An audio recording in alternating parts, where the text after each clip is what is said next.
Hey everybody, welcome to Mossback, the official podcast of the Mossback's Northwest video series from Cascade PBS. I'm Stephen Hegg. And I'm Knut Berger. And today, we're heading to the headwaters of the Columbia River, where it all begins at an 8-mile lake surrounded by the icy mountains of British Columbia. We'll talk about the early 19th century explorer who traveled the entire length of the river and what this vast glaciated landscape is like today. But even though so much depends on these glaciers, it's unclear whether they'll be around by the end of the century because of the impacts of climate change. And what does that mean for the Columbia River? If you haven't already seen the video, please take a few moments to watch it. It'll put this conversation in context. Plus, you'll get some incredible views of this part of Canada. You can find the video in the show notes, but for now, let's go all the way back to the beginning.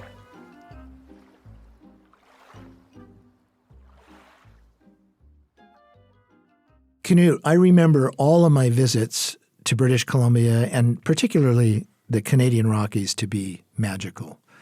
I first went there as a little tot with my family, camping and hiking as usual.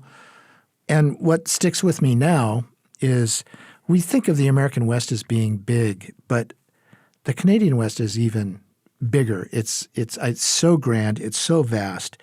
I think most Americans just don't have a clue of how grand and vast the Canadian West is, how big British Columbia alone as a province is. I think you're right. I mean, Americans, even Americans in border states like Washington, could be pretty ignorant about British Columbia and Canada in general. That sense of vastness, what it reminds me of, I've been to Banff a few times and Lake Louise. And the last time I was there was in the kind of early spring. This was, I don't know, maybe 6-7 years ago. I rented a car, my wife and I rented a car, and we drove toward Jasper up the Icefield Parkway. And you're literally between two huge ranges of mountains there on either side, and this narrow valley that goes up, and there are lakes and rivers. And the scale of it is unbelievable. I mean, I've been to Glacier, I've been to other places in the Rocky Mountains. The scale here is just immense. You feel small in your little car driving along, and suddenly there's a bunch of, mountain goats in the road or whatever. It's just a very impressive place. I remember when we were staying at a lodge near Lake Louise, we went out for a walk. There was still snow on the ground, and walking around Lake Louise, and one of the first things we saw was the footprint of a lynx in the snow, not that far from the hotel. So it embodies that sort of wild sense and that vastness. If you look at a map, you can see there are parts of British Columbia where between the Trans-Canada Highway and the Arctic, there are hardly any roads that cross through. There's vast territory. This is why the grizzlies and other, large mammals can thrive in those areas. So yeah, it's a very, very impressive place. The most memorable trip was actually I was doing a travel writing gig for Seattle Magazine, and I got sent on this train called the Rocky Mountaineer. And at that time, the Rocky Mountaineer went from Seattle to Vancouver, Vancouver to Kamloops to Banff. And the remarkable thing about this train was it had an open car on the back. And so you could stand there, and there were photographers, it was their dream. And almost everybody on this trip was from somewhere else in the world. China, Australia, Great Britain, France, all over. And we got to talk to people over meals. And they all were saying, this is on our bucket list to come see the Canadian Rockies. So, yeah, it's, an enormously intriguing place because of the scale and the level of wilderness experience you can have there.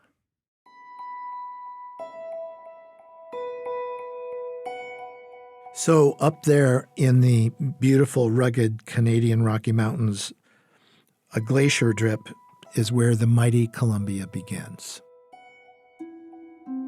It's kind of amazing. So between British Columbia and Alberta on top of the mountain there, it's the Columbia ice field.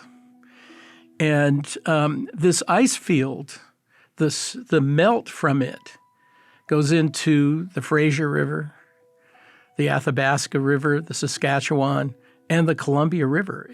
So it flows east, west, and north and south, basically. And that's water that trickles down eventually into what we know as the Columbia River.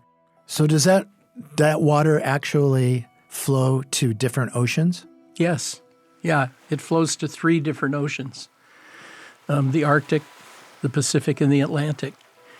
And that's an incredible place to sort of stand and look at in that vast landscape, to think about all the places that are benefiting from the ice and snow up there.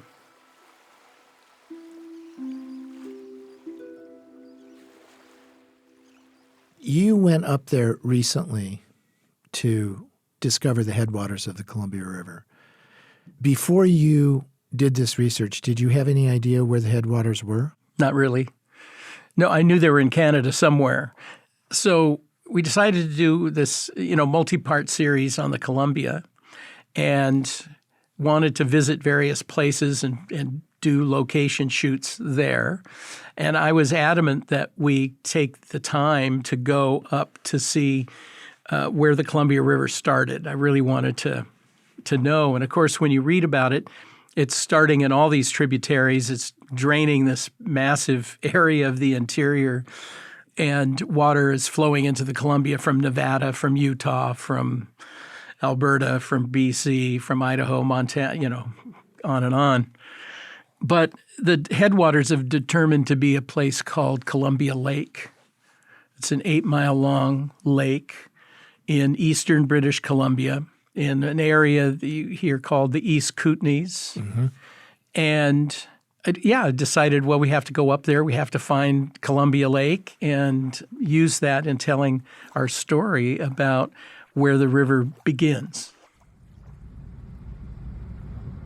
So, I drove across Snoqualmie Pass on I-90 through Spokane. Then you take a left and go up the Idaho Panhandle. And then you just cross the border there, and then you keep going. Eventually you get closer to the Rockies, you get closer to the mountains, you get more of the feel of that. You're basically driving up kind of a long valley. We headed to a place called Fairmont Hot Springs, which is the north end of Columbia Lake. There's a resort there. When we were there, it was mostly the people visiting it were mostly vacationers from Alberta. This is a popular Albertan getaway, I guess. And they have hot springs pools there, which that was very appealing. But it also happened to be the kind of closest place we could stay that was near the lake. One of the things that surprised me was, well, first of all, like in the parking lot of this resort, the Rocky Mountains are like right there, like the parking lot, and you basically look like you can just walk up to the crest of the mountains. That's the beautiful effect of being in the Canadian Rockies is they're often so dimensional. They're just right in front of you. So as it turned out, the Columbia River was right there too. We drove along essentially the western shore of Columbia Lake. It doesn't look spectacular or exciting. I was sort of thinking that the headwaters of the Columbia would be, this rolling river coming down the mountain. Waterfalls. No, it's not. By the time it gets to the lake, everything is very placid. You could see from the coloring of the lake that there's glacier, silt coming in, and it's beautiful. But it looks like the kind of lake you could take a motorboat out on and that kind of thing. Well, the lake drains out in 2 different directions. Part of the lake drains out and becomes the Clark Fork. And if you listen to earlier episodes, you know that Clark Fork is the river that was dammed by the glacier that caused the Missoula flood. So the Clark Fork is, Idaho, Montana. It's going that way. The north end drains north. But the hilarious thing was when we drove into the resort, the Fairmont Hot Springs, we cross a little bridge, and there's a little sign on it that says the Columbia River. And it looks like the Sammamish Slough. I mean, it's just this narrow, quiet little stream flowing under this little bridge and flowing into and through a golf course. So like on either side of it are like putting greens. That sounds awfully tame for the mighty Columbia River. Exactly. It is like the most ridiculous. Again, thinking back to those Woody Guthrie songs about the King Columbia River, well, this is, like, a little toddler. Baby Columbia. Baby Columbia. And, I mean, it's just amazing to think about kind of how humble that initial flow is. And actually, before it gets to the golf course, it goes through like an RV campground. So that was eye-opening. We took a photograph of me standing next to a sign near Columbia Lake that says, Columbia Lake, headwaters of the Columbia. I'm standing there. It's just right by the side of the highway kind of thing. So, visually, it was in this very beautiful country, surrounded by even more beautiful country. But was it going to knock your socks off as a tourist destination? No. No, you'd miss it. Yeah, you could drive by and never know that was the origin of the Columbia River.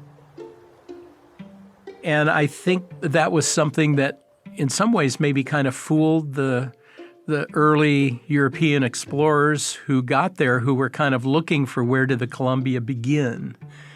And so that it sort of sets the scene for part of that tale of exploration. Who were the explorers who wanted to find the Columbia River? And were they looking for headwaters? Were they looking for some place to begin a journey down the Columbia? Did they have an idea that the Columbia River was even there or started there and that it would be big enough to be at all navigable? Yeah, well, I think this was a big question, and it was driven primarily by the fur trade. Mm-hmm. So you had fur trade happening in eastern Canada, and they're going further and further west. They're traveling farther and farther distances, bringing, trapping, trading with indigenous people. And then these furs are going back to Montreal. And you have the Hudson Bay Company, you have the Northwest Company, you have, competing interests, sometimes the same people working for one company and then switching to the other. There's a complex history there. So prior to 1800, all of this is happening in the Northwest, in Canada, and to some degree in the United States and Montana and the Rockies. But it's not happening west of the Rockies. And there's interest in finding out what the routes are because they're traveling by river. The voyageurs are taking these furs back and forth. They're taking them back to Montreal, then coming back out with supplies and going back. And so they have these almost express services of people who are paddling canoes.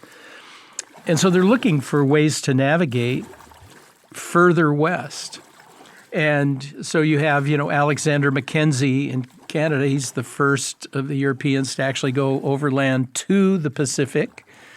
And back in the 1790s, he just missed Vancouver when he finally popped out on the Pacific side.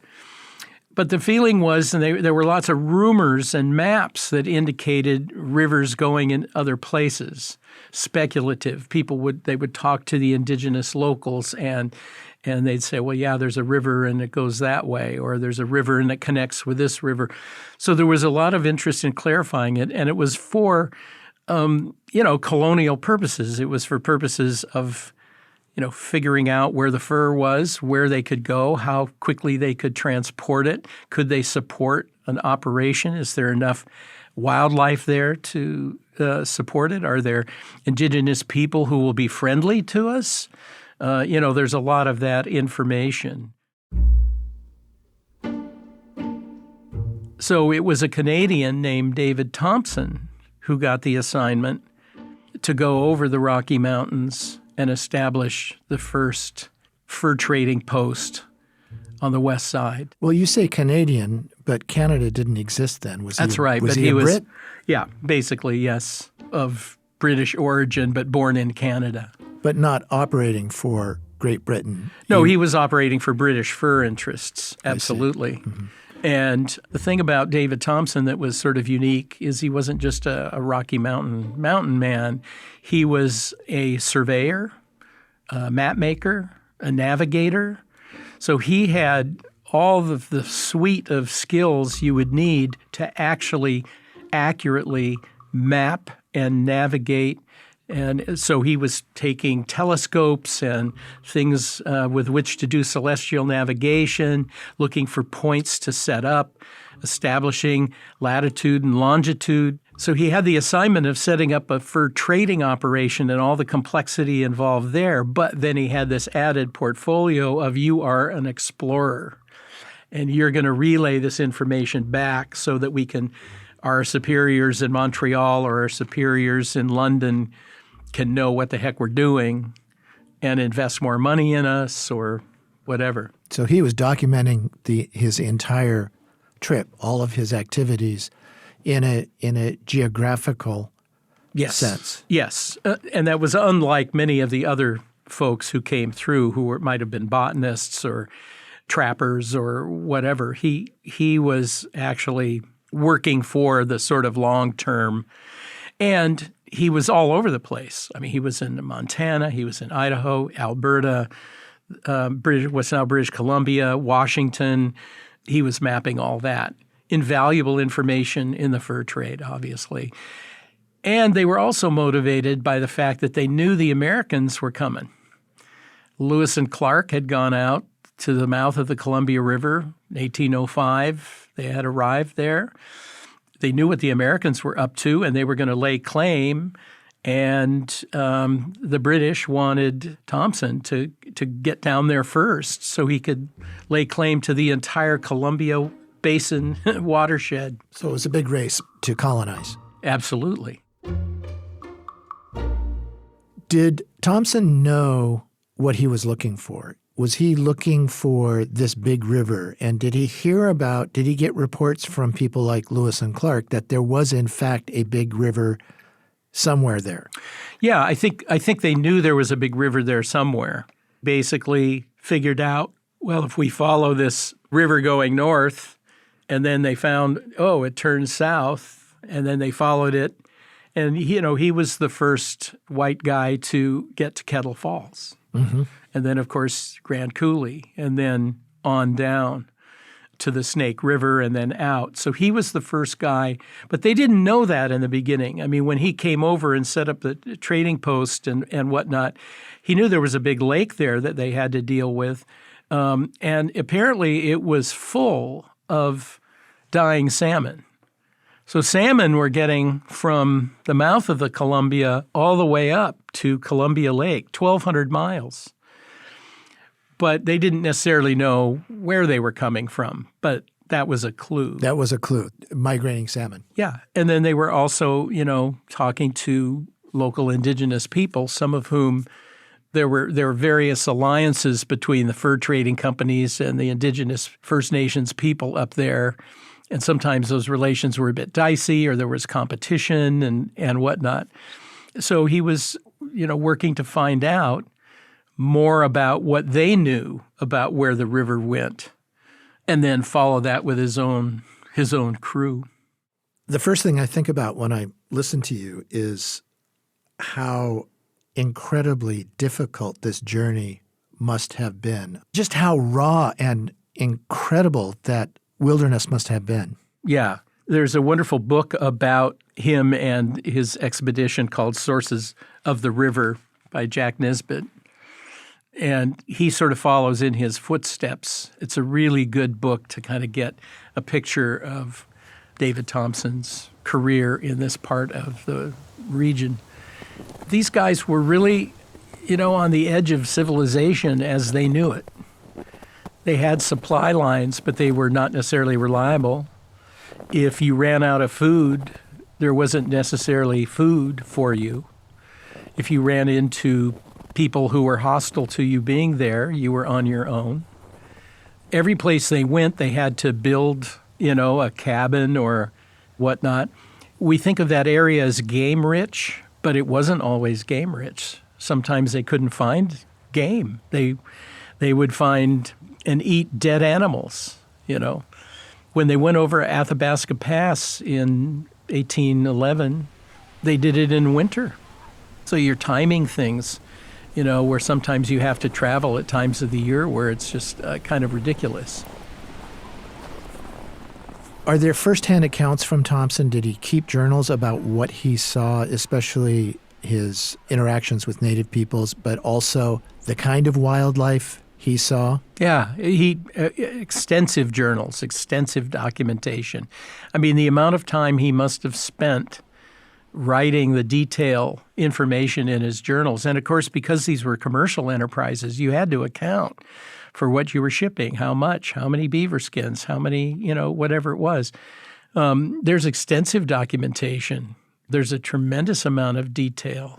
He's traveling back and forth across the Rockies with native guides. And one thing that he heard when he was on the west side, they're on a trek, and his guides tell him that they're near a place where there's a giant creature that lives. And this creature sleeps standing up. It's very strange. It's about 18 feet tall. It's a vegetarian, so it's, you're not scared of it. It's not going to eat you. It's just 18 feet tall.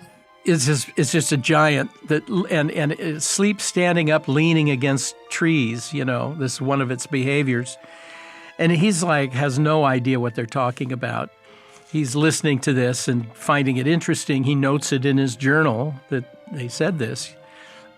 And then when he's coming back across Athabasca Pass, so he's coming from Alberta over to the Columbia, and they're on the Alberta side, and they come to this one place where there's a whole series of footprints in the snow.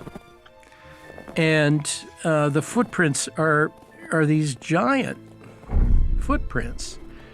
And they don't have claw marks. There's no sort of grizzly bear claw marks. And the guides with him say, this is the creature we're talking about. They live just over there, And there's kind of a glacial lake area near this river where they say that these critters live. And he looks at these footprints. He writes about this in his journal. And at the time, he basically sort of dismissed it, saying, well, it's probably a grizzly bear without its claws. And just kind of leaves it at that. But he's intrigued. And apparently later in life, in reflecting back on it, he said, I don't think it was a grizzly bear. I think it was something else. And it turns out, you can Google this to your heart's content, sightings of mammoths or mastodons in British Columbia and northern BC are sprinkled throughout the 19th century. Is it possible that there was a relict population existing in northern BC, northern Alberta of woolly mammoths? It's certainly suggestive that at the very least there was fresh oral history or memory of these creatures in the early 19th century, that it was not considered something long ago. If there are footprints in the snow and ice that you're seeing, how long have they been there? Wow. And it may be, maybe there was one critter wandering around. I mean, we know that there were woolly mammoths living, on the Siberian side, on the Wrangel Island. They were miniature, and they didn't die out until about 4,000 years ago. this is a bit of a tangent, but I play violin, and I had a bow made by a very renowned bow maker in Port Townsend, and he asked me, what would you like the tip to be made of? Traditionally, back in the day, the tip of a violin bow was ivory. And so that's the place where they pin the hair in, the horse hair in. And he said, what would you like, silver or mastodon? And I said, silver sounds nice. Mastodon sounds illegal. But he says, oh, no, they're finding mastodon all over the place. I can get a block of mastodon on eBay for like $60. So it's interesting that is so recent. Yeah. Well, there's the famous mastodon in Squim, which was discovered and had evidence of a human-made spear point in one of its bones. So we know that indigenous people, ancestors, at the very least, were hunting them in the Pacific Northwest. Their bones turn up in Seattle. You know, when back in the early 60s, it seemed like just about every building they built, they found prehistoric bones and mammoths. There was one down by Lake Union and various things. So these things are cropping up a lot. And I know, you know, the ivory trade is basically illegal, right? But if you can prove that it's antique ivory, then you can sell it. So but I had no idea that there were so many mastodon remains. Apparently so. That's amazing. Yeah. So did you get mastodon? No, I got silver. Oh.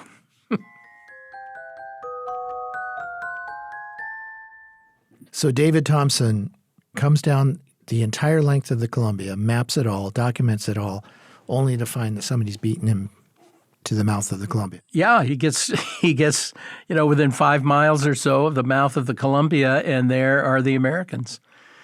And they're building a fort, you know, and establishing Astoria, their trading venture. They're there. And they were very friendly, even though they knew they were competitors, and this was, you know, an Englishman. They were a little suspicious of him because he seemed to know a lot and have a lot of be taking readings and mappings. They sussed out pretty quick that he wasn't just a fur trader. And then they begin to send guys further upriver in order to find out what he has found out. So the Americans start going back the other way.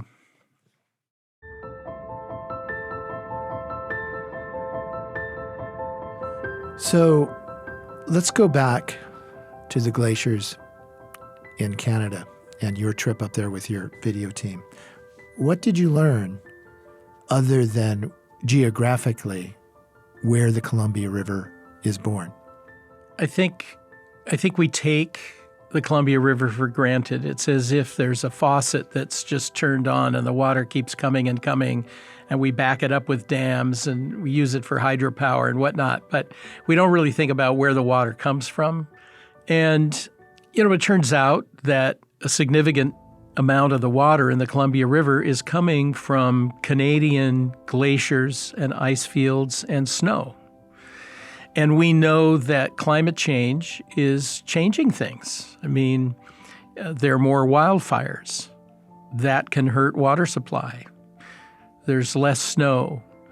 There's more rapid melt at certain times of the year than others. So, you know, the Columbia River is heavily managed with all the hydroelectric needs and shipping and flood control, et cetera.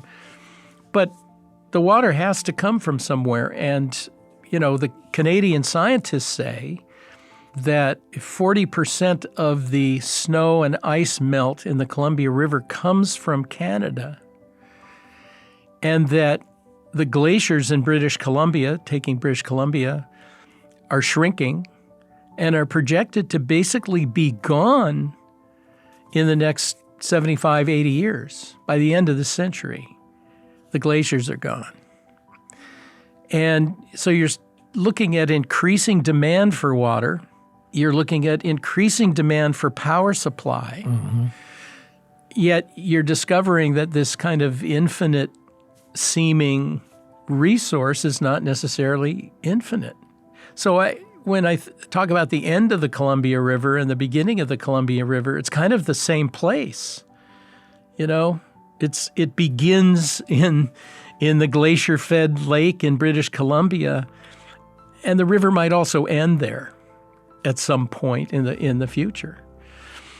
The Canadians are keeping very close track of the shrinking glaciers and have been for quite some time.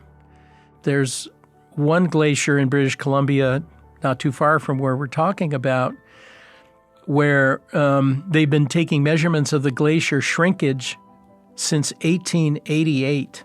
Really? Yeah.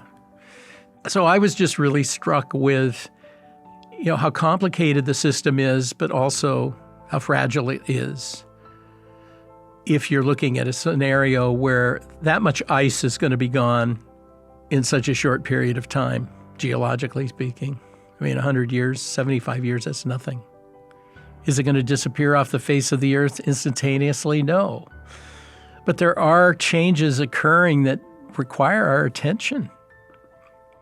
And I thought this particular place just brought up those questions for me, those issues for me. I began looking at the snow in the mountains and glaciers differently.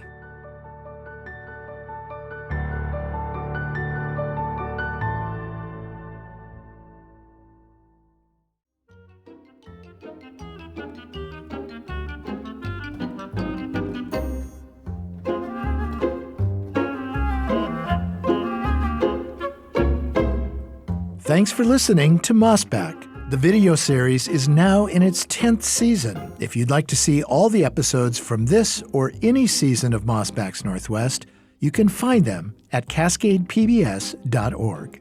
And make sure to check out the new Mossback's Northwest special. It airs on Cascade PBS and on cascadepbs.org on April 5th. It's a deep dive on the Columbia River. This episode of Mossback was produced by Sarah Bernard. Our story editor and executive producer is Sarah Menzies. You can subscribe to the Mossback podcast wherever you listen. And whatever platform you're listening on, please review us. We'd love to know what you think of the show. And check out the show notes if you'd like to get in touch. Also, if you'd like to support the work we do, join the members who make Mossback's Northwest possible. Your donation will help fund the Cascade PBS lineup of podcasts, the video docuseries we stream every week, and the in-depth reporting we deliver every day. In addition to supporting our journalism, members receive great member benefits, including Cascade PBS Passport, with extended access to an on-demand library of local and PBS favorites. And being a member means you can sign up for the exclusive weekly Mossback Den newsletter from Knut Berger, where he offers greater insight into his latest historical discoveries. Go to cascadepbs.org/membership to sign up today. I'm Stephen Hegg. Mossback is a product of Cascade PBS.